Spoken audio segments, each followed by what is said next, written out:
Today's story is Not Quite Narwhal by Jessie, Sima. Kelp was born deep in the ocean.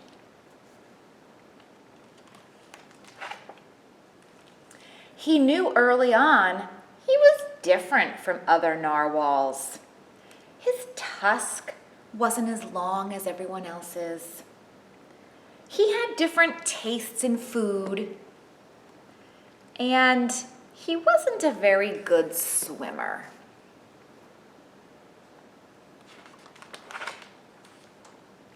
But his friends didn't seem to mind, so Kelp decided that he wouldn't either.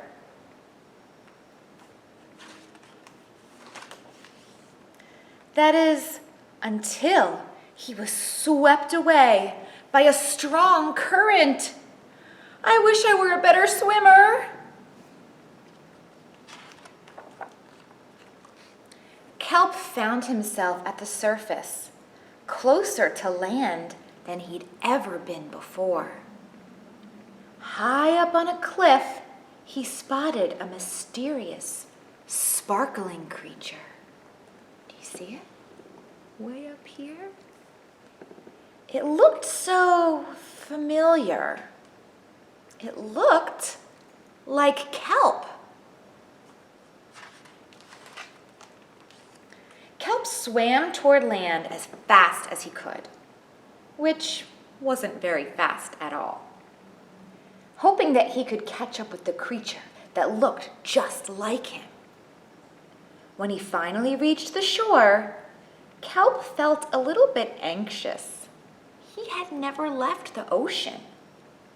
He was nervous about walking for the first time, but the land creatures make it look so easy. Do you know how a crab walks? Kelp's trying to walk like a crab. Crabs walk side to side, and Kelp falls. Oof! It wasn't easy. She's looking at a frog, and frogs travel the land by jumping. Hop! Doesn't work for Kelp. Ow. And here's a turtle, nice and slow. So eventually, Kelp got the hang of it. It's good to start out slow when you're learning something new. Everything on land was so strange and beautiful, but also kind of scary. Kelp began to think he might never find the creature that looked just like him. But as he stumbled out of the forest,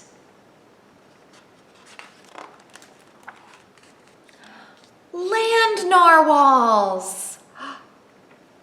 Actually, we're unicorns, and by the looks of it, so are you.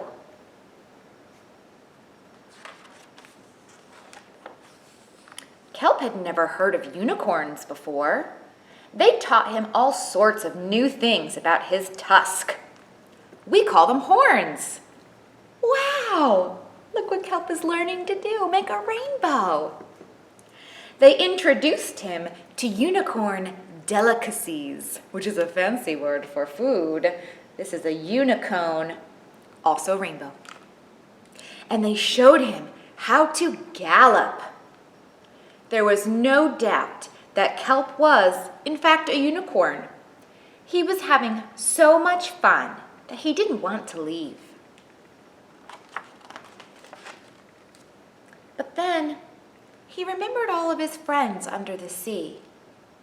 Kelp missed them terribly, so he said goodbye to the unicorns and returned to the ocean. Come back soon.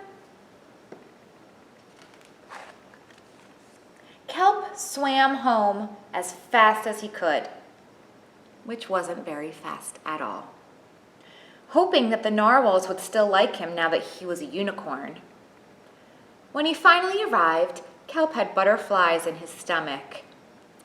Welcome home, Kelp! Kelp took a deep breath and told his friends the news.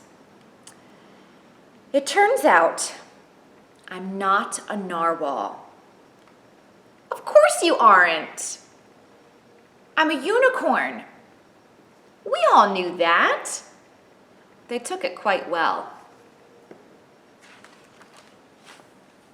Kelp was happy to be home, but now that he'd experienced life on land with the unicorns, he couldn't seem to forget them. Did he want to be a land narwhal with the unicorns, or a sea unicorn with the narwhals? Kelp couldn't decide. But then he realized that maybe, just maybe, he didn't have to choose. Everyone playing together, unicorns and narwhals and lots of rainbows.